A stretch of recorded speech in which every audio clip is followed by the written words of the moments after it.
Escucha la naturaleza con Ornitronic. Muy buenas tardes a todos los que están presenciando esta charla que he denominado Bioacústica en reptiles no avianos. ¿Por qué no avianos? Bueno, comenzaré hablando de ello.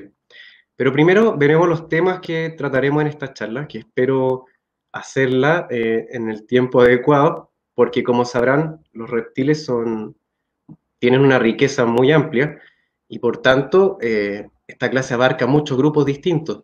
En ese sentido podría ser un poco larga, pero trataré de acotarla lo máximo posible. Y bueno, ¿qué veremos hoy? En primer lugar, ¿por qué hablamos de reptiles no avianos? En segundo lugar, algo de comunicación en reptiles. Y en tercer lugar, el tema que nos atrae en esta ocasión, que es el de bioacústica en grupos actuales. Bueno, los reptiles, ¿qué son los reptiles? Son un grupo el cual está conformado por el ancestro común más reciente entre una tortuga y un lagarto y todos sus descendientes, que es todo lo que vemos aquí, que está marcado en verde. Este grupo recibe el nombre de reptilia, o más bien saurópsida, que es la visión más filogenética de este grupo. Sin embargo, para efectos de esta clase, no consideraremos a uno de los integrantes de reptilia, que son las aves, debido a que tendríamos que hacer toda una clase para poder hablar de la bioacústica de ellas, ¿ya? Entonces nos enfocaremos en los demás reptiles, que son tortugas, cocodrilos, tuátaras y escamosos, como lagartos o serpientes. Entonces, en esta clase, el término reptiles que utilizaremos está definido como reptilia sin aves, ¿ya? Entonces, por eso se llama la charla bioacústica en reptiles no avianos, porque no consideramos a las hermosas aves. Bueno, y dejando al resto de los reptiles, ¿qué características los definen? Bueno, estos son principalmente diurnos, presentan una excelente visión en colores y además presentan escamas epidérmicas de queratina y además huevos altamente queratinizados. Estas dos últimas características han permitido que a lo largo de la evolución de los reptiles estos hayan podido, por ejemplo, invadir y habitar en el ambiente terrestre e independizarse del ambiente acuático, tanto para desplazarse como para reproducirse, etc. Bueno, actualmente existen 4 principales órdenes de reptiles no avianos, que son el orden Crocodilia, disculpen, me equivoqué, son el orden Crocodilia, que son los cocodrilos, caimanes y gaviales, el orden Testuines, que son tortugas marinas, semiacuáticas o terrestres, los escamosos de Squamata, que está representado por lagartos, serpientes y culebrillas ciegas, y el orden Rhynchocephalia, está representado por un único fósil viviente que es la tuátara, habitante de Nueva Zelanda. Y en total, sin considerar las aves, los reptiles no avianos tienen alrededor de 11.000 especies a nivel mundial. O sea, es uno de los grupos de vertebrados más diversos en el planeta, después de los peces, por supuesto. ¿Y dónde habitan? En todo lo que está marcado aquí en rojito, que es, como dice ahí nuestro amigo el gecko heico, todo lo que está en rojo es nuestro reino. Aunque aquí, bueno, este mapa yo marcaría un poco más acá, más hacia el sur, por ejemplo en Chile, que tenemos al lagarto más austral del mundo, pero aquí este mapa lamentablemente no lo marca. Bueno, y los reptiles, al igual que todos los animales, se comunican para realizar distintas actividades. Los principales métodos de comunicación de los reptiles son la comunicación a través de la modalidad visual, que yo la ejemplifico con este ojito, y la modalidad química, que la represento con esta molécula, ¿ya? ¿Y cómo definimos una modalidad sensorial? Es aquella como la definida por el estímulo, por el tipo de estímulo, disculpen, los receptores especializados en detectarlo y por el procesamiento central que determinaría lo que se percibe. La comunicación visual, en general, se da a través de un emisor que puede emitir una señal visual, como por ejemplo esta papada con colores que presenta esta anolis, que esta señal es transmitida a través del ambiente y percibida por el sistema sensorial de un receptor, que podría ser, por ejemplo, una hembra de anolis, la cual, a través de un procesamiento de su sistema sensorial y cognitivo, podría responder de alguna manera, por ejemplo, aceptando copular con el macho. La visión en reptiles, en general los reptiles presentan muy buena visión y son tetracrómatas. ¿Qué quiere decir esto? Es que presentan células en su retina que son sensibles a 4 tipos de rangos de onda de la luz, que son el rojo, lo denominados rango rojo, verde y azul, que son los mismos que nosotros podemos percibir. Pero sin embargo, además ellos pueden percibir el rango del ultravioleta y pueden, por ejemplo, ver señales de ultravioleta, o más bien dicho, se me olvidó la palabra, pero no importa. Reflectancia UV, eso es. Ellos pueden percibir la reflectancia UV, por ejemplo, en este caso en camaleones, donde hay reflectancia UV de estructuras óseas, ¿ya? Y bueno, la comunicación visual es ocupada en distintas circunstancias, como la comunicación entre individuos de la misma especie, o también para detectar presas o depredadores. Un ejemplo de señal visual muy conocido son las lagartijas o push-ups, como vemos en este GIF. Bueno, pero además de tener un sistema visual bien desarrollado, los reptiles en general presentan una buena quimiorecepción o una buena capacidad de quimiopercibir el ambiente. Por ejemplo, aquí hay una serpiente que está protruyendo su lengua bífida en busca probablemente de moléculas volátiles y no volátiles de su entorno, las cuales son capturadas con esta lengua. Y de este modo, los reptiles en general perciben los compuestos químicos a través de la olfacción y la percepción de compuestos no volátiles que se entran a través de las narinas y son percibidas a través del órgano olfativo, que es el órgano nasal. O también pueden realizar vomerolfacción, que es la captura de compuestos químicos a través de su lengua, como les decía en el caso de la serpiente. Y estos compuestos, que en general son no volátiles, son arrastrados por la lengua hacia el órgano vomeronasal, que se encuentra en el techo del paladar, donde se produce la vomerolfacción, ¿ya? Estos dos métodos de percepción química son los más comunes en reptiles, aunque hay un tercero que es la gustación, pero menos estudiado. Entonces, de esta manera, los reptiles pueden autorreconocerse a través de estos compuestos químicos. Pueden reconocer a un conespecífico o a un heteroespecífico. Si el que está al frente es macho o hembra, la condición reproductiva de una hembra, si es familiar o no familiar, e identificar a depredadores y presas.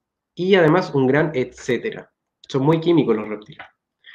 De este modo, y volviendo a los reptiles no avianos en general, el uso de las modalidades sensoriales visuales y químicas en general está bien representado en estos grupos, en todos ellos. Sin embargo, hay una tercera modalidad que utilizan para comunicarse y para otras actividades, que es la modalidad acústica, que es la que nos compete hoy, la cual está mayormente representada en algunos grupos, como en lagartos, por ejemplo, o en cocodrilos, pero menor representada en serpientes o tortugas. Bueno, ahora damos paso a lo que nos importa hoy, que es la comunicación acústica en reptiles. Históricamente, los reptiles han sido considerados como los vertebrados con el menor desarrollo de la comunicación acústica. En este cladograma vemos esto. El desarrollo de la comunicación acústica en este dibujo está representado por el mayor tamaño de esta corchea. Y como ven, los reptiles actuales en general presentan estas notas musicales muy pequeñitas, porque poco se sabe sobre el desarrollo de la comunicación acústica en ellos. Aunque en cocodrilos se conoce, esta está mayor representada. Luego veremos por qué. De este modo, el poco conocimiento que se tiene sobre su bioacústica ha determinado que este tópico sea limitado, o sea, que se conozca poco. Sin embargo, hay algunas observaciones desde Aristóteles. Por ejemplo, él nos decía que los cuadrúpedos ovíparos producen sonidos, pero débiles, y en algunos casos estos emiten sonidos estridentes, como las serpientes. En otros, un débil gruñido, mientras que las tortugas, un silbido bajo. Entonces, Aristóteles es el primero en documentar estas conductas de emisión de sonido en reptiles. Luego pasa el tiempo y no hay muchos estudios referentes, sino que hasta los años 70 recién empiezan a haber compendios que empiezan a sistematizar la información que existe con respecto a la bioacústica en reptiles. Son estos trabajos de Gans, Matherson y Marcellini. Y no es hasta la década del 90 en que ya empieza a haber una mayor cantidad de trabajos enfocados en el estudio de la bioacústica en reptiles no avianos, como los que muestra acá. Entonces, el objetivo de esta charla es revisar el estado actual del conocimiento que tenemos sobre la bioacústica de los reptiles no avianos. Y para comenzar, hablaremos del orden Crocodilia. Los crocodilios, o cocodrilos, caimanes y gaviales, están representados por 26 especies existentes, las que todas vocalizan.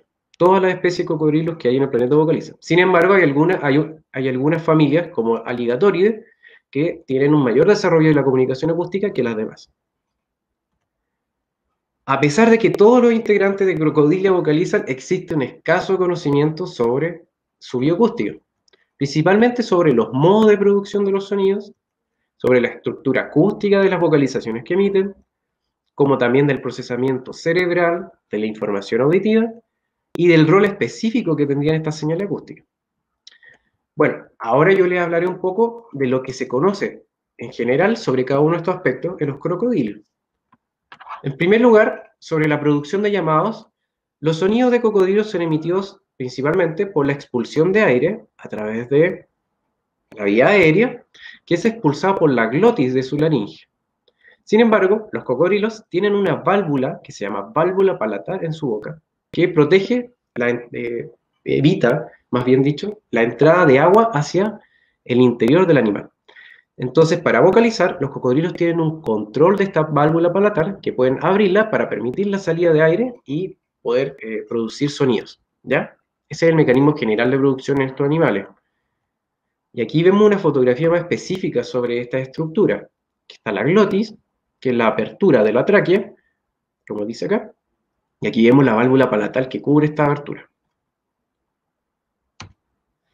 Los llamados en crocodilios en general son cortos, o sea, que presentan una duración pequeña, son monosílabos, o sea, rara vez presentan repeticiones de lo que emiten, pero sí hay algunos casos, como digo acá, a veces son repetidos en serie. Y aquí vemos la representación de un espectrograma, un espectro de poder y un oscilograma del sonido de un cocodrilo del Nilo. Bueno, para los que no están familiarizados con la acústica, estas son las tres maneras en que se representa gráficamente el sonido de un animal. En primer lugar, en A tenemos el espectrograma, el cual representa las frecuencias que están acá en el eje Y versus el tiempo del sonido que es emitido, ¿ya? Por su parte, el espectro de poder nos dice que en el eje Y ahí están los valores de frecuencia y en el eje X la amplitud relativa. O esto, bueno, en algunos casos puede invertirse. La frecuencia puede ir acá o aquí la amplitud relativa, o sea, la energía contenida en las vocalizaciones de estos animales. Y por último está la representación del oscilograma o de la onda del sonido emitido por estos animales, ¿ya? Bueno, yo no sé el nivel de familiaridad que tienen con estos conceptos, pero si al final de la clase podemos resolverlos si alguien no los comprende a cabalidad.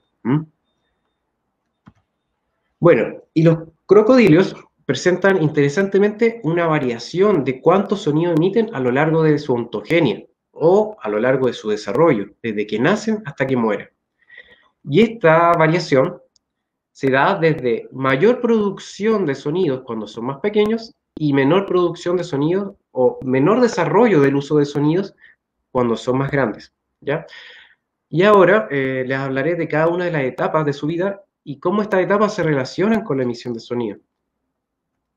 En primer lugar, están las llamadas de eclosión. ¿Por qué se llaman llamadas de eclosión? Porque son emitidas antes, durante y después del momento en que estos emergen de sus huevos. Estas llamadas, que tenemos un espectrograma de ellas, en general presentan frecuencias hasta 4 GHz. Y también tienen numerosos armónicos, que son estas líneas descendentes que vemos aquí, que presentan distintos niveles de energía.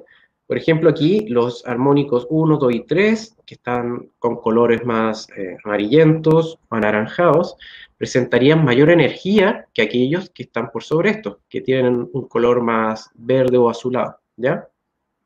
Entonces, biológicamente, o en un sentido biológico, al contener energías en estos armónicos, probablemente estos estén relacionados con la comunicación entre ellos, porque tendría un mayor sentido biológico que la mayor energía esté contenida a esta frecuencia, ¿ya? Y estos llamados de eclosión, ¿qué permitirían? Por un lado, se ha propuesto que permitirían sincronizar la eclosión entre los individuos que emergen de estos huevos, como también incitar a las hembras a que ellas vengan y ayuden a estos cocodrilos bebés a salir de los nidos. Y de hecho, las hembras se acercan a estos nidos y los abren excavando y permiten la salida de los huevos. Ahora les presentaré un video que resume un poco esta idea.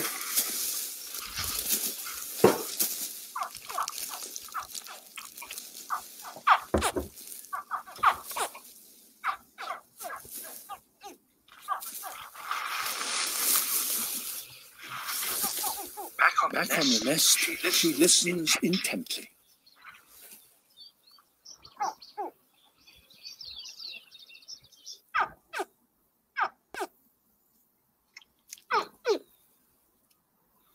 Then, very gently, she starts to take it apart. She can't know exactly where each of her babies is and stops every few seconds to listen.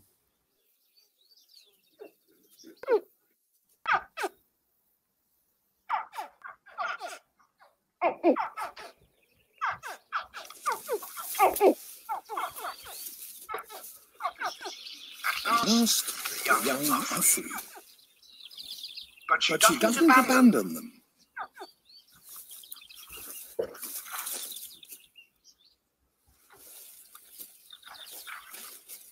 She is going to take them down to the pool that she's selected as their nursery.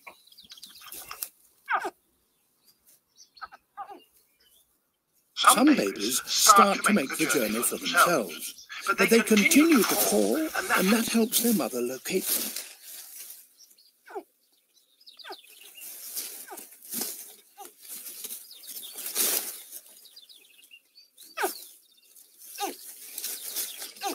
Caiman jaws are among the strongest in the animal kingdom, but now she uses hers with the greatest delicacy and gentleness.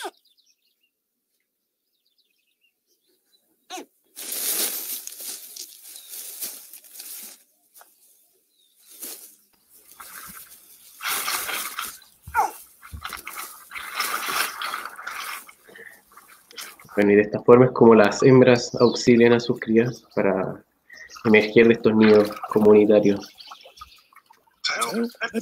Bueno, dejaremos hasta ahí el video, porque es un poco largo. Espero que... Uy, disculpe.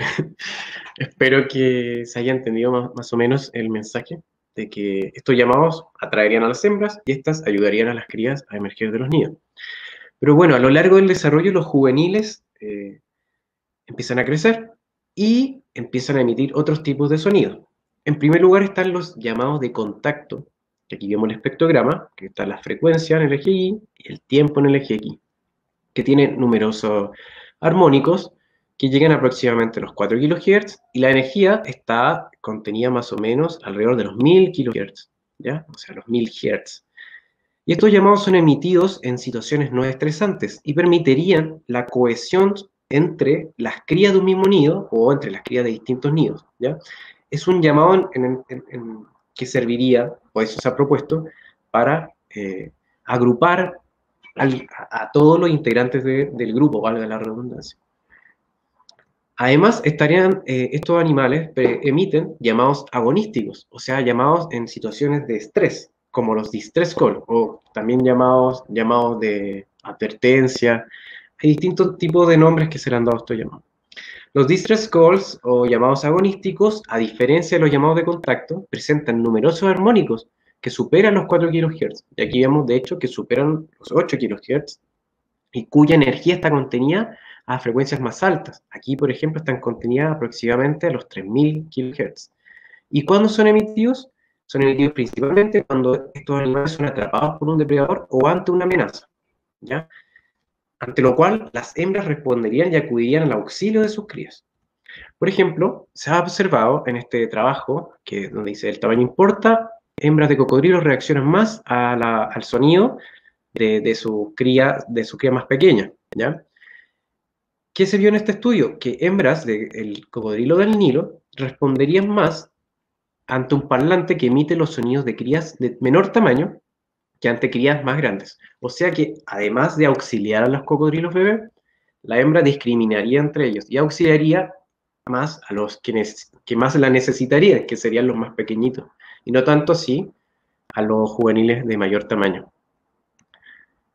Bueno, y estos cocodrilos siguen creciendo y cada vez sus sonidos van variando.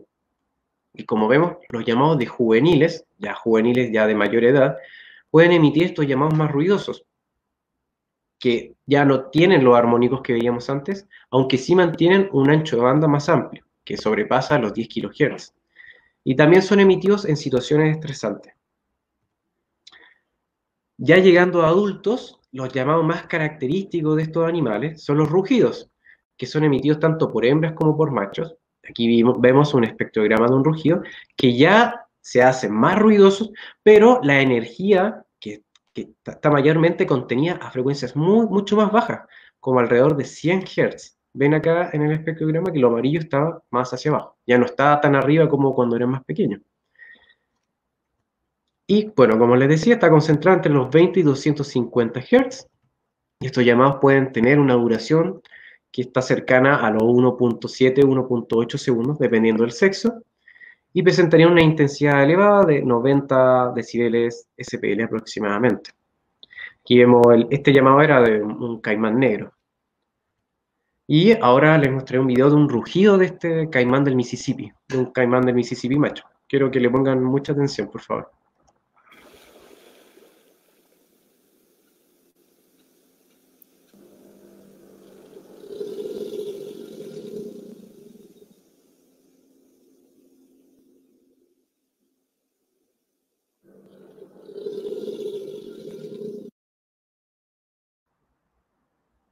Bueno, ahí vimos el despliegue y como se habrán dado cuenta, este rugido va acompañado con distintos despliegues corporales, que son señales visuales, además de la señal acústica. Y bueno, además de eso, tienen señales químicas que emiten en ese momento.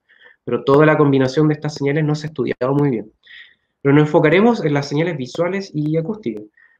Los machos son los únicos que en la etapa de exhalación y vocalización, además de emitir el rugido, hacen este golpeteo con su dorso, que golpetean la superficie del agua, levantándola y generando infrasonido, que luego veremos en qué está involucrado.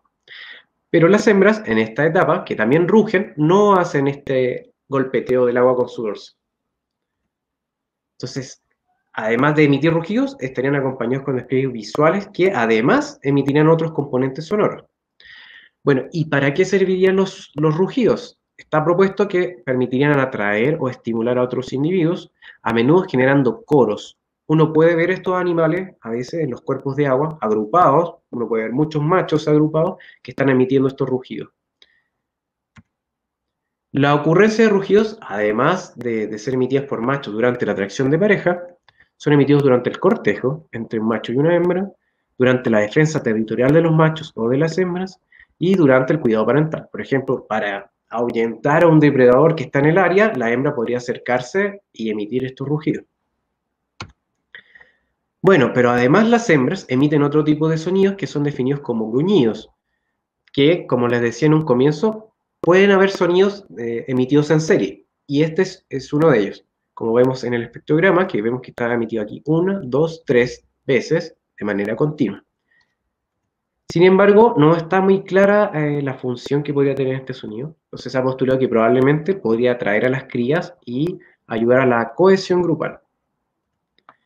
Y bueno, volvemos a los que le hablaba de las vibraciones, o estos golpeteos que realizan en el agua con su dorso, muchos de estos crocodilios, que emiten infrasonidos, o sea, señales acústicas que tienen frecuencias por debajo de los 20 kHz. Disculpen, de los 20 Hz. De hecho, en cocodrilos los infrasonidos que emiten más o menos están entre los 9 y 11 Hz. Y estos infrasonidos podrían alcanzar grandes distancias, de hasta 1,5 kilómetros, según lo que he leído.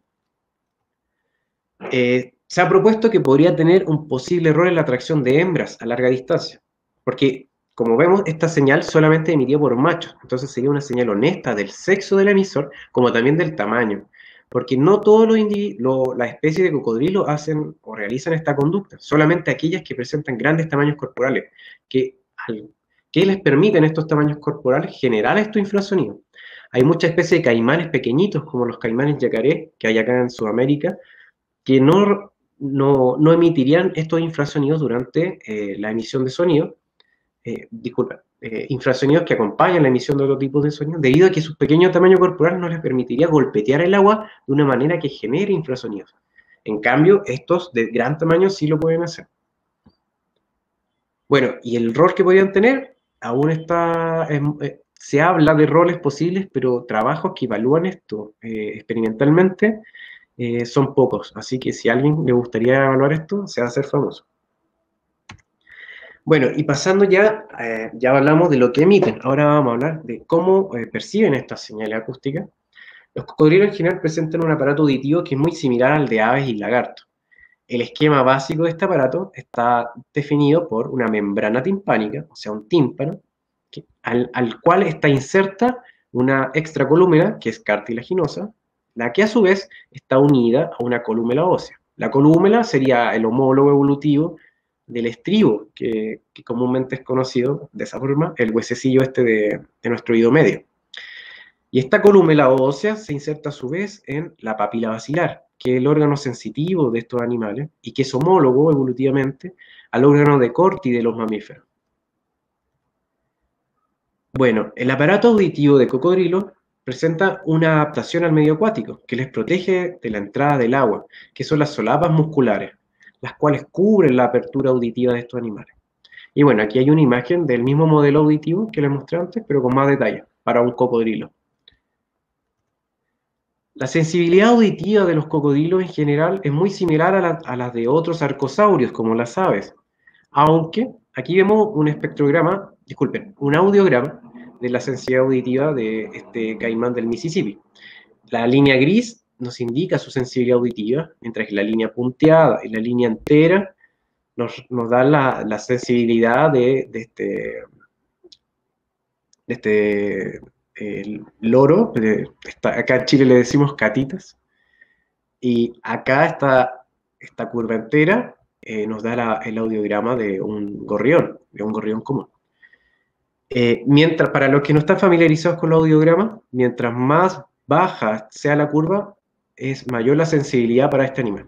Por ejemplo, para este caimán, y al ver la curva gris de su audiograma, vemos que este tiene un mínimo alrededor de los 40 decibeles y alrededor de los 1000 Hz.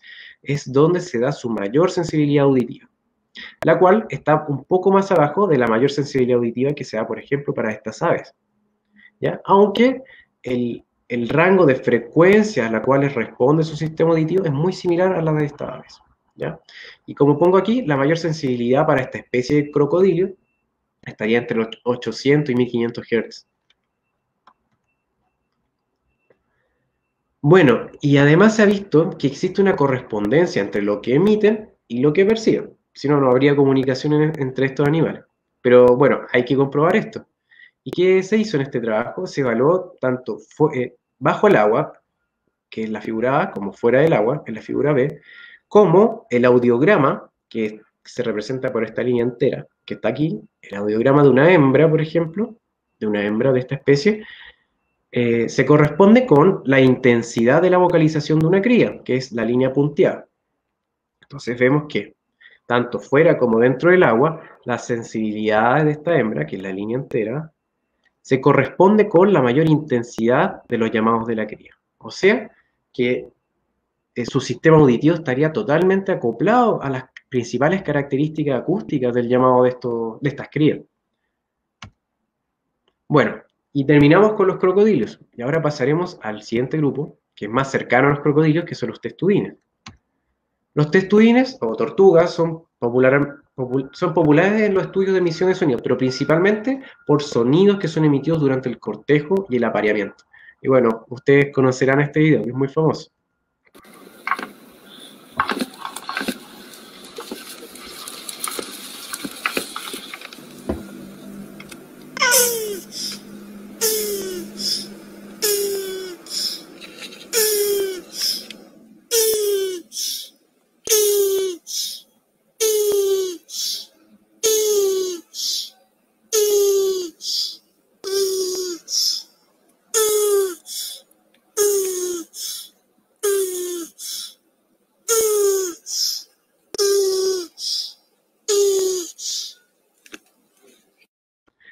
se denominan bramidos. Y estos bramidos presentan frecuencias fundamentales, que las representaré ahora como F0, que están entre los 400 y 700 Hz, que son estas líneas oscuras que están acá más abajito.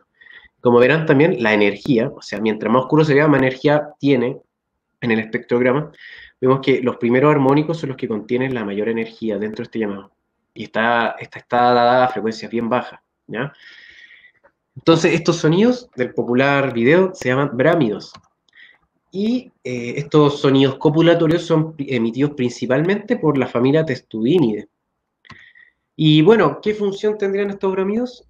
Muchos autores han dicho que en general estos probablemente sean una consecuencia secundaria o un subproducto de la excitación que tendrían estos animales durante la cópula. Sin embargo, algunos investigadores se preguntaron si probablemente tendrían otra función, como por ejemplo afectar la conducta de las hembras. Entonces, para ello, lo que hicieron fue a distintas hembras les pusieron a dos tipos de estímulos que están definidos por llamados de alta o baja frecuencia y llamados con una alta tasa de emisión o una baja tasa de emisión. Y vieron a cuáles más se atraían esta hembra. ¿Y qué se encontró? Que las hembras le prefieren acercarse a los parlantes con sonidos de machos que presentan frecuencias altas y una alta tasa de repetición. Características que a su vez están relacionadas con el alto nivel de hematocrito en la sangre de estos machos, que también está relacionado con la calidad de los machos. Entonces, lo que sugieren estos autores es que las hembras ponen atención a la calidad de los bramidos de machos. O sea, en palabras simples, machos de mejor calidad tendrían bramidos más agudos y con una mayor tasa, ¿ya? Entonces, esas características del sonido serían una señal honesta de la calidad de un macho y serían atractivas para las hembras. Bueno, y el aparato vocalizador de las tortugas terrestres está definido por tejido convectivo que es flexible y que vibra ante el paso del aire a través de la laringe, ¿ya? Aquí vemos que están estos pliegues denominados como pliegues vocales o cuerdas vocales. Otras tortugas, como tortugas marinas, como la tortuga laúd, Dermochelis coriacea, que es una especie que tenemos en común entre Chile y México, bueno, y entre muchos países del mundo. Es una tortuga que vocaliza durante el anidamiento y que no presenta cuerdas vocales, y es reconocido como el único reptil que modula con la lengua, que es un dato súper curioso.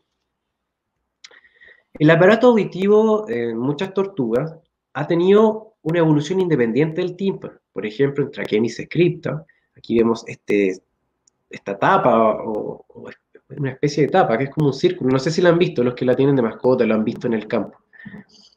¿Ya? Esto es una capa de tejido indiferenciado que se adhiere a la extracolúmela cartilaginosa. Aquí vemos un corte, y aquí sería la capa de tejido indiferenciado unida a la extracolúmela, y esta a su vez unida a la colúmela, que llega al oído interno, ¿ya? Entonces, no tienen un tímpano como el que tenemos nosotros, o muchas aves y otros reptiles, sino que han evolucionado un órgano receptor de las presiones sonoras que es distinto. Bueno, en algunos casos de tortuga. Y con respecto a la sensibilidad auditiva, en general hay poco estudio y estos definen que tienen una sensibilidad mayor principalmente a frecuencias más bajas, como vemos acá, tanto en tortugas marinas, como en tortugas semiacuáticas, como en tortugas terrestres. Y ejemplos de comunicación entre individuos de una misma especie son muy escasos en tortugas, y solo recientemente, en los últimos años, se han entregado dos ejemplos, uno en Australia y otro en una especie sudamericana, que es Podognemys expansa, que es una tortuga que vive en la Amazonía. Y estos son un ejemplo muy llamativo, porque se pensaba que las tortugas no se comunicaban vocalmente, pero estas especies llegaron a romper todos los esquemas. ¿Y qué pasa con esta especie? Se sabe que las hembras de esta especie, al llegar durante los procesos de migración, llegan a las playas de anidamiento, y en estas playas de anidamiento ellas vocalizan, mientras ponen sus huevos. Luego, 8 a 36 horas antes de que eclosionen los huevos, los embriones empiezan a vocalizar para sincronizar la eclosión.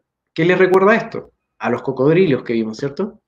Entonces, al igual que los cocodrilos, las las crías de tortugas también empiezan a vocalizar unas horas antes del momento exacto de la eclosión.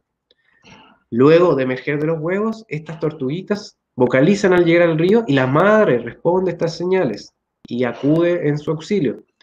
Y bueno, las madres y crías migran hacia sitios de alimentación y el ciclo vuelve a comenzar. Esto es llamativo porque es uno de los pocos casos de comunicación a nivel intraespecífico en tortugas, ¿ya? Y recientemente se están haciendo estudios con respecto a esto. Y al parecer, las tortugas dursacuícolas utilizan mucho la modalidad acústica para comunicarse. Así que hago un llamado de atención a todos los que estudien tortugas semiacuáticas para que pongan atención a esto. Lamentablemente en Chile no tenemos tortugas semiacuáticas ni terrestres, ni tampoco tenemos crocodilios. Así que lo único que he podido estudiar acá son lagartos. Pero bueno, espero que alguno de ustedes se anime, que tienen la suerte de tener esta especie o estos grupos de reptiles en sus países. Bueno, y ahora pasaremos al grupo de los lepidosaurios y comenzaremos con los rincocéfalos o las tuátaras. Las tuátaras son unos reptiles que son fósiles vivientes, porque están representados solamente por la especie Sphenodon punctatus, que vive en Nueva Zelanda. Hace poco eran 2 especies, pero ahora ha habido una sinonimia y se considera solamente que existe una especie para las tuátaras. Las tuátaras emiten un crobar que se da cuando son capturados o en interacción agresiva entre machos. Y al igual que lo que vimos en crocodilios, las tuátaras presentan una correspondencia entre la sensibilidad auditiva y las principales frecuencias de su chillido. Su sensibilidad auditiva está cerca de los 100 a 900 Hz y la frecuencia de su chillido, el pic de frecuencia está alrededor de los 300 Hz. Entonces habría un acople. Sin embargo, las tuátaras, como verán en esta foto, carecen de meato auditivo y de tímpano. Entonces, ¿cómo percibirán su sonido? Bueno, estos autores, en este trabajo ya antiguo, plantean de que la percepción de sonido en el oído interno se podría lograr gracias a la transmisión de las señales a través de huesos, como el hueso cuadrado de la mandíbula, ¿ya? Lamentablemente, son pocos los estudios que se han hecho actualmente sobre la capacidad auditiva de estos animales, ya que, como sabrán, al ser fósiles vivientes y al ser únicos, es muy difícil hacer estudios en ellos, por los permisos que se necesitan pedir. Así que, bueno, hay grandes incógnitas con respecto a la comunicación acústica en los tuátaras. Esperamos que en algún momento se pueda saber más de ello. Y bueno, como última parte de esta charla, hablaremos de la bioacústica de los escamosos, que están representados principalmente por lagartos, serpientes y culebrillas ciegas. Sin embargo, para esta clase, las culebrillas ciegas no las consideraremos, ya que, hasta donde yo sé, no existen registros de emisión de sonido en culebrillas ciegas. Así que si alguno de ustedes ha percibido el sonido de algún anfibio, se lo agradecería que me lo hiciera saber y que, bueno, que se atreva a publicarlo, porque esto sería algo muy novedoso y usted sería famoso. Lamentablemente, y de nuevo en Chile no tenemos culebrillas ciegas, tenemos muy pocos representantes de los grupos de reptiles que están generalmente presentes en todos los países latinoamericanos, pero acá en Chile solamente tenemos lagartos, tortugas marinas y algunas serpientes, pocas. Así que bueno, eso, hago un llamado de atención a que le pongan oído a las culebrillas ciegas. Entonces, como poco se sabe, o bueno, no se sabe nada en verdad de las culebrillas ciegas, hablaremos de lagartos y serpientes. Principalmente de lagartos, porque en ellos es donde se han hecho la mayor cantidad de estudios en bioacústica en reptiles no avianos. Los lagartos emiten sonidos principalmente en interacciones sociales, como estos gecos, las cuales son conocidas como verdaderas vocalizaciones. ¿Por qué? Muchos autores dicen que son las verdaderas vocalizaciones porque tienen una significancia a nivel biológico. Por ejemplo, comunicarse durante el cortejo, pueden ser emitidas durante los encuentros agonísticos entre machos, etc. Y hay otro tipo de sonidos que son emitidos durante ataques depredatorios. Esa es como la clasificación mayor. Y bueno, hablando de llamados sociales, los que destacan dentro de todos los lagartos son los gecos, o los lagartos del infraorden Gecota, que es el grupo que posee el mayor desarrollo de la comunicación acústica dentro de los lagartos y dentro de la mayoría de los reptiles. gecos y crocodilios son los que más utilizan la modalidad acústica para la comunicación y para otros contextos, ¿ya? Eso es como el mensaje principal que quiero entregar en esta clase. Bueno, de hecho, el nombre geco es una onomatopeya, o sea, una imitación lingüística del sonido que emiten. Por ejemplo, aquí les pondré el sonido del geco tokay, que es geco geco, la especie geco geco que hay. Y quiero que me digan si de verdad escuchan geco en lo que emiten.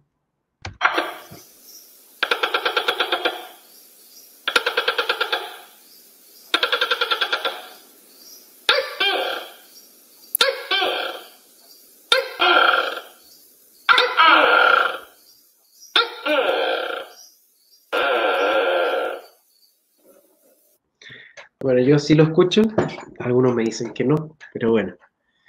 Los vietnamitas, los malayos, relacionan los sonidos de estos animales con el nombre de ellos. Y de ahí viene su raíz, y que es utilizada en todo el mundo actualmente. Entonces los gecos son una onomatopeya en sí, ¿ya?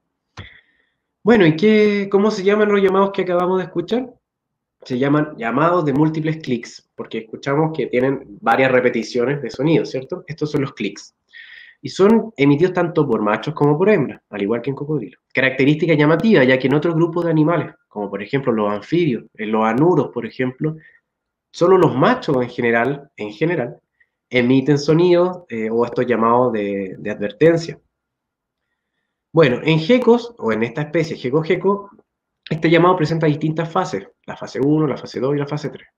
Y cada fase tiene distintas unidades. Por ejemplo, en la fase 1, en cada una de sus unidades se denomina unidades, no sé cómo traducirlo esto, sonajeras o algo así, que a su vez tienen distintos pulsos que se repiten a lo largo del tiempo y que aquí están representados en un espectrograma. En la fase 1, estos autores dicen que estaría relacionada con la identidad a nivel individual de estos lagartos. Además hay una fase 2, que es la que dice geco, geco, que está compuesta por unidades dobles, que son unidades binotas, que tienen una primera sílaba y una segunda sílaba, que aquí nuevamente se representan en el espectrograma. Esta fase 2 estaría relacionada con la identidad a nivel de especie. Y bueno, además hay una fase 3 que dicen que probablemente estaría relacionada con una identidad a nivel poblacional. Estos llamados de múltiples clics pueden ser emitidos como el que escuchamos, el de geco-geco, que son emitidos con gran intensidad y se pueden escuchar a 100, 200 metros de distancia. Pero también hay otras especies como Hemidactylus tursicus, que emiten estos sonidos también, pero en contacto directo, a una distancia pequeña, y su intensidad es mucho más bajita. Pero bueno, igual son considerados llamados de múltiples clics. Pero dentro de los gecos están los que emiten llamados múltiples clics muy sonoros y otros muy bajitos y en contacto directo, como esta especie. Y bueno, estos sonidos son desplegados en distintos contextos, como en la competencia territorial, para atraer una hembra o para aceptar un macho, y en la mantención de la dominancia grupal. Interesantemente, los gecos, en algunas especies como Gehyra dubia, las hembras son más vocíferas que los machos, como dice aquí el enunciado del paper. Se ha observado que éstas emiten mucho más tipo de sonido y con una mayor frecuencia ante el sexo opuesto como ante individuos de su mismo sexo, que eso es llamativo dentro de los animales, porque en general los machos son los más vocíferos. Pero los gecos, como siempre, rompen las reglas y los estereotipos. Además, estos llamados de gecos pueden tener variación geográfica, como entre morfos de la especie geco-geco. En esta especie se observan dos morfos generales, que son el morfo rojo, que está en zonas de Tailandia, y el morfo negro, que está en zonas de China, por ejemplo. Y existe variación geográfica en los llamados de estos morfos. Por ejemplo, en el morfo negro, en la unidad de la primera fase, se observan que hay silencios entre las notas. Mientras que en el morfo rojo, estos silencios no están. Ay, disculpen. Y en la segunda fase también tenemos estos silencios, mientras que en el morfo rojo no se encuentran estos silencios. Entonces, estas variaciones geográficas, los autores las relacionan con variaciones en la comunicación, en el aislamiento geográfico que tendrían estas especies. probablemente involucrada en procesos de especiación que se están desarrollando. Bueno, y otra característica de estos llamados que han sido bien estudiados es que varían según los niveles de hormonas como la testosterona. Ustedes sabrán que la emisión de sonido en muchas especies animales está relacionada directamente con la producción de hormonas como la testosterona. Por ejemplo, cuando aquí en Chile tenemos una estacionalidad bien marcada, con un invierno bien seco y lluvioso, y luego primaveras que son secas, pero con mayor temperatura y luminosidad. En los periodos de invierno aquí las aves en general no cantan, pero sí cuando empieza a comenzar la primavera. ¿Por qué? Porque los mayores niveles de luminosidad, las mayores horas de luz por día, la mayor cantidad de horas que se dan de luz por un día, y todo eso se relaciona directamente con la producción de hormonas sexuales, como la testosterona, que afectan la conducta de estos animales, ya que se ubican, por decirlo de una manera, a nivel cerebral y en los aparatos vocalizadores de estos animales, permitiendo que haya un cambio a nivel químico y morfológico de esta estructura que se acoplarían a estos cambios conductuales. En resumidas cuentas, la mayor luminosidad está relacionada con mayor niveles de testosterona, y este mayor nivel de testosterona permitiría que estos animales emitieran más sonidos, como por ejemplo llamados de advertencia. Y esto se ve en este gráfico, donde en este eje Y tenemos los niveles de testosterona, y en este otro la frecuencia de los cantos, que no es la frecuencia en hertz del llamado, sino es las veces que cantan estos animales a lo largo del tiempo, ¿ya? Y vemos que los niveles hormonales, por ejemplo, aumentan entre los meses de mayo y junio, y también en estos mismos meses es donde aumenta la producción de los sonidos. Entonces hay una relación directa entre los machos de esta especie, entre la producción de testosterona y la emisión de sonido, ¿ya?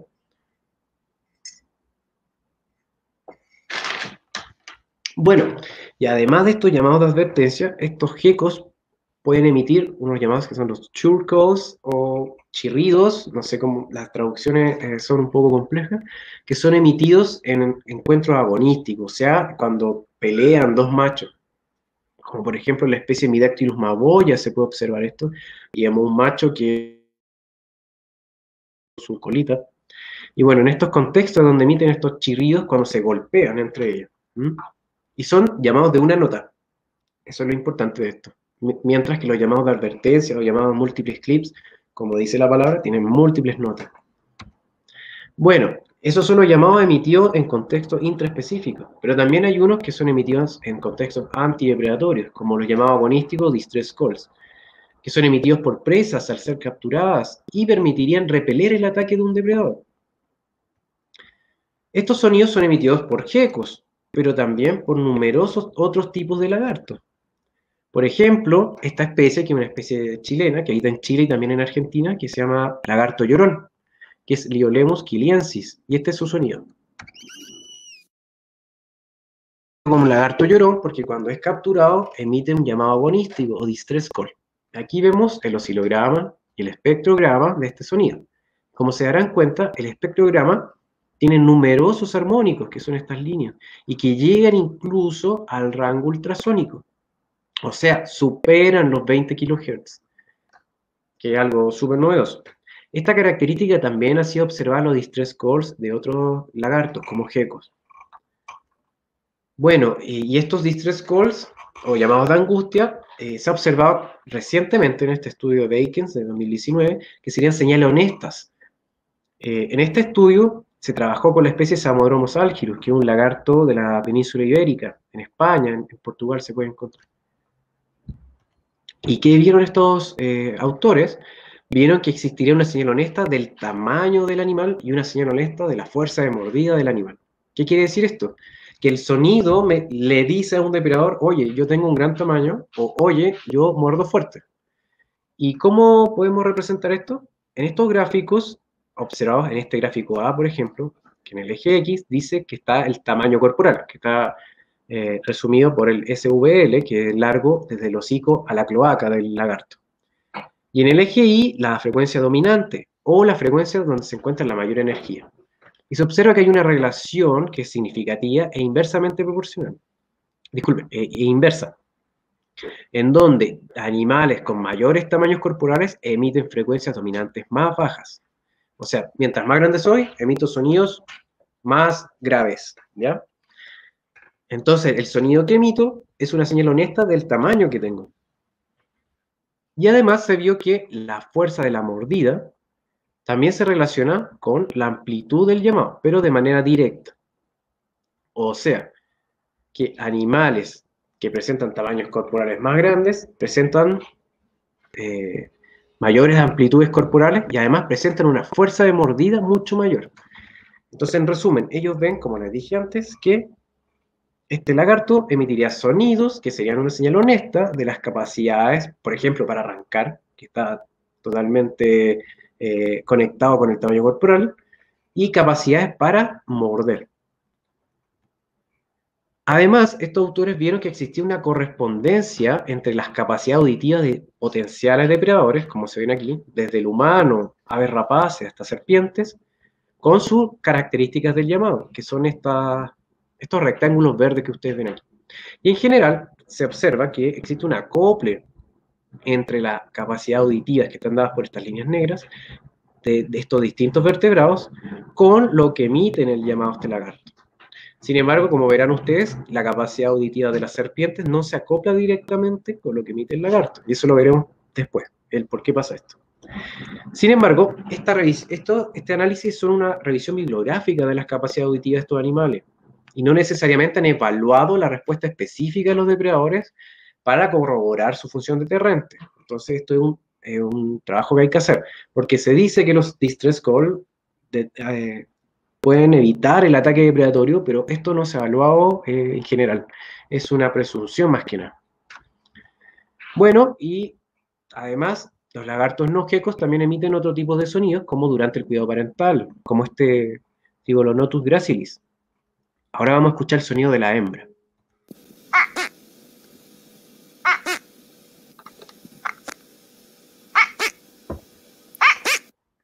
Bueno, y ahora el sonido del macho.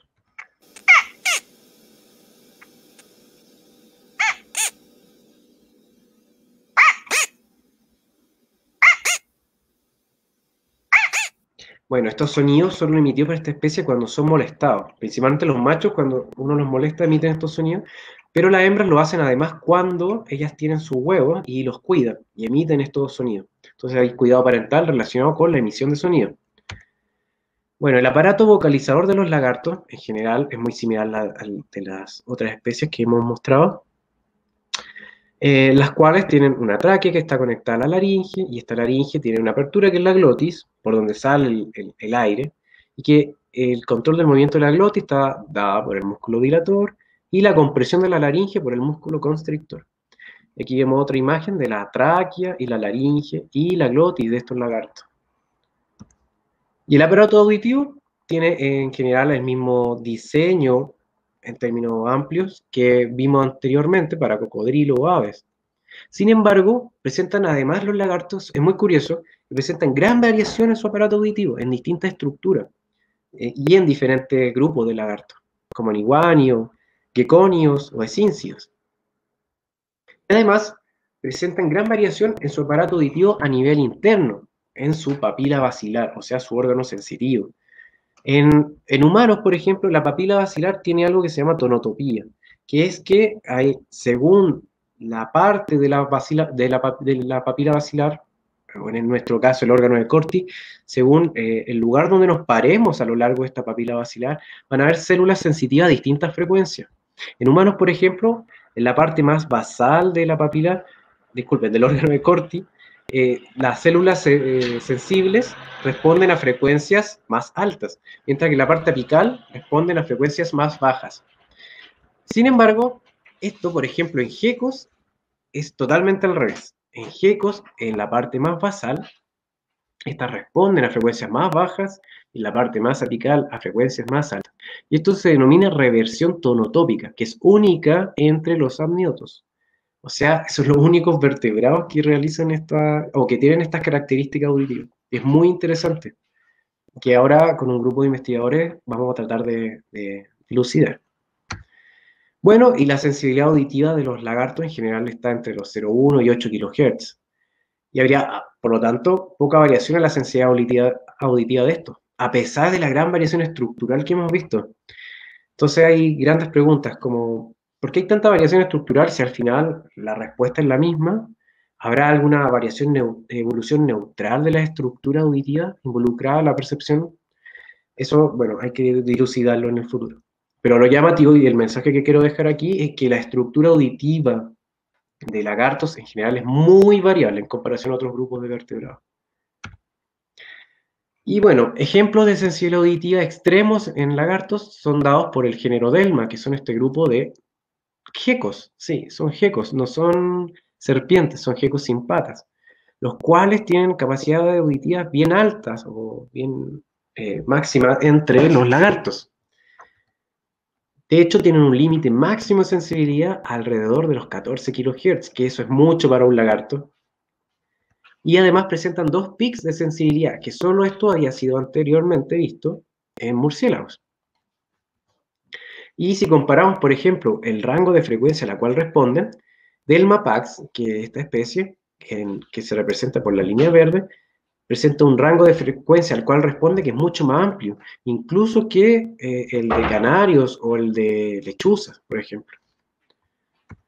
Bueno, y para terminar con lagartos, también los lagartos que no emiten sonido también pueden percibir sonido, y de hecho hay algunos que utilizan estos sonidos o sonidos de otros animales para enterarse de lo que ocurre, como ocurre con esta iguana de cola espinosa de Madagascar, que es un lagarto que no vocaliza y que junto a este cazamoscas son depredados por este falconiforme.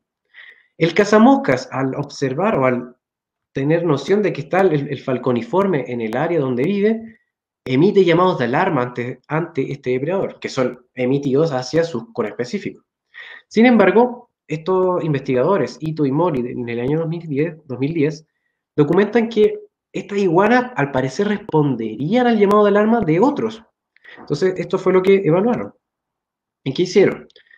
Evaluaron la respuesta de esta iguana a los llamados de este ave y vieron que solamente ante la emisión del llamado del ave, estos realizaban movimientos de cabeza, de mirar hacia arriba, que son movimientos de vigilancia. Esta respuesta no fue dada ante tratamientos control o ante el canto del ave. Luego evaluaron lo mismo, pero con un orden distinto, porque probablemente se deba solamente a un efecto del orden. Pero encontraron lo mismo, que respondían más a los llamados de alarma de esta ave. Entonces, en conclusión, esta iguana que no vocaliza utiliza los llamados de otros animales para alertarse del riesgo de depredación. Bueno, y ya para terminar, porque me imagino que deben estar todos muy cansados al igual que yo, vamos a hablar del último grupo de los escamosos, que son las serpientes. Que no hay evidencia de comunicación acústica, por lo menos a nivel intraespecífico en serpientes. Sin embargo, estas pueden emitir sonidos a través de distintos mecanismos, como mecanismos dermales, relacionados con la piel, mecanismos cloacales, relacionados con su cloaca, y mecanismos ventilatorios, relacionados con la manera en que expulsan el aire. Y todos son mecanismos relacionados con la advertencia o con detener el ataque de un depredador. Dentro de los mecanismos dermales, los más conocidos son los de la serpiente de cascabel o aquellas pertenecientes a la subfamilia Crotalinae, como por ejemplo aquellas de los géneros Crotalus o Cistrurus, que son familiares para ustedes en México, que tienen alguna de estas especies, acá en Chile no tenemos, y que presentan un cono queratinizado que es hueco, el cual al moverse y al rozar entre ellos, producen estos sonidos de cascabeleo, que son de este tipo. Bueno, muchos de ustedes son en el campo tal vez, yo nunca lo he escuchado, pero espero algún día poder hacerlo. Y bueno, aquí les pongo un video para que vean más o menos cómo funciona esta conjunción de movimiento entre los conos queratinizados de su cola.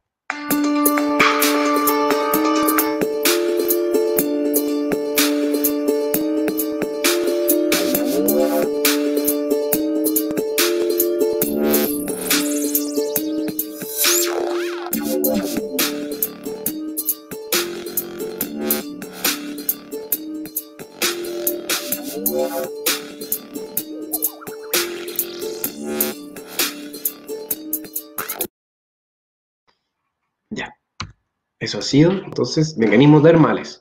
Y bueno, ahora vamos a los mecanismos cloacales, que aquí también puede ser una especie muy familiar para ustedes, que habitan en el norte de México, que son estas serpientes coralillo, creo que les llaman ustedes, que es la especie Microroides euryxanthus, que emite un chasquido cloacal, que es una expulsión sonora en su cloaca, a modo de pedo, bien intenso, que presenta frecuencias que van desde los 0,44 a 5,5 kHz y tiene una intensidad de 50 a 53 decibeles, que es relativamente intenso, no es tan intenso tampoco, ¿ya? Pero es bien llamativo.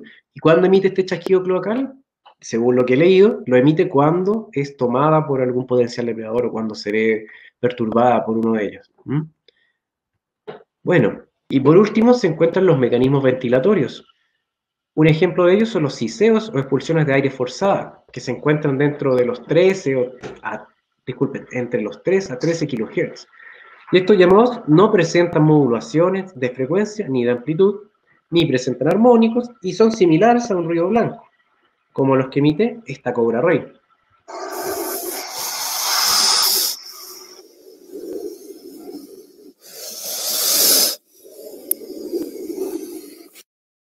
Bueno, pero sin embargo hay un caso que es muy extraño entre las serpientes en el cual sí hay cuerdas vocales, que es el caso de Pitiophis melanoleucos, que es una serpiente que al parecer presentaría algunos septums en su aparato, en su laringe, que le permitirían modular las características de su llamado. Y aquí vemos una vocalización de esta especie.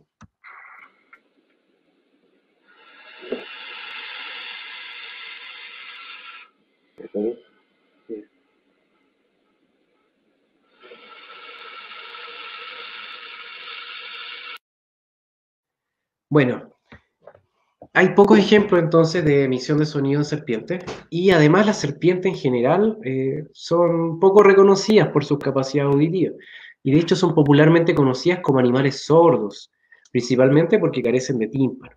Uno al ver la cabeza de una serpiente no observa el meato auditivo o la apertura auditiva, ni tampoco un tímpano externo, aunque sí tienen un oído interno, como se ve aquí, y una colúmela, como se ve acá, y un oído, un oído medio y un oído interno.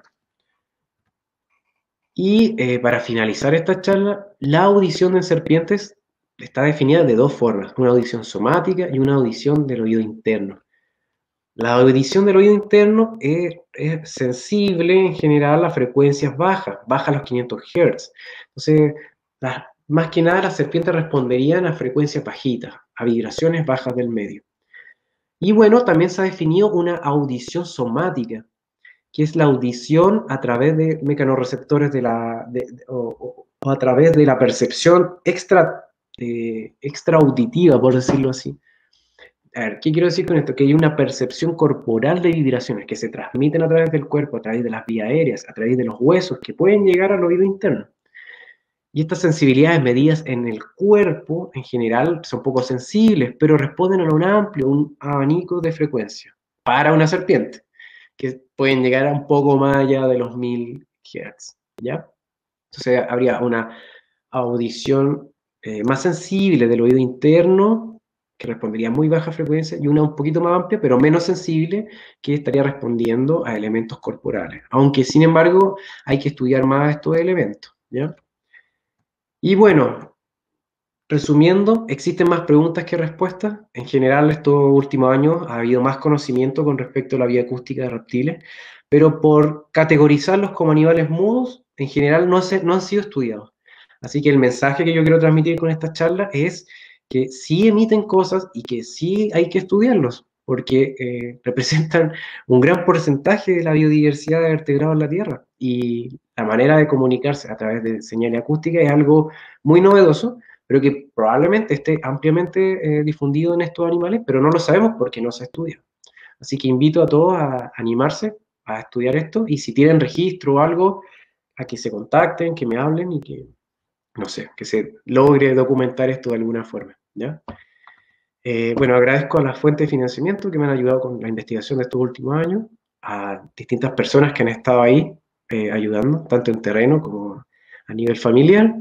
Y bueno, lo invito a un grupo que tenemos en Facebook acá en Chile, que se llama Geckos de Chile, en el cual hablamos sobre bioacústica de estos animales, que son, como ya saben, una onomatopeya del sonido que emiten, como también de otros aspectos de ellos. Así que si están interesados en geckos, los invitamos a este grupo. Y eso, muchas gracias por su atención.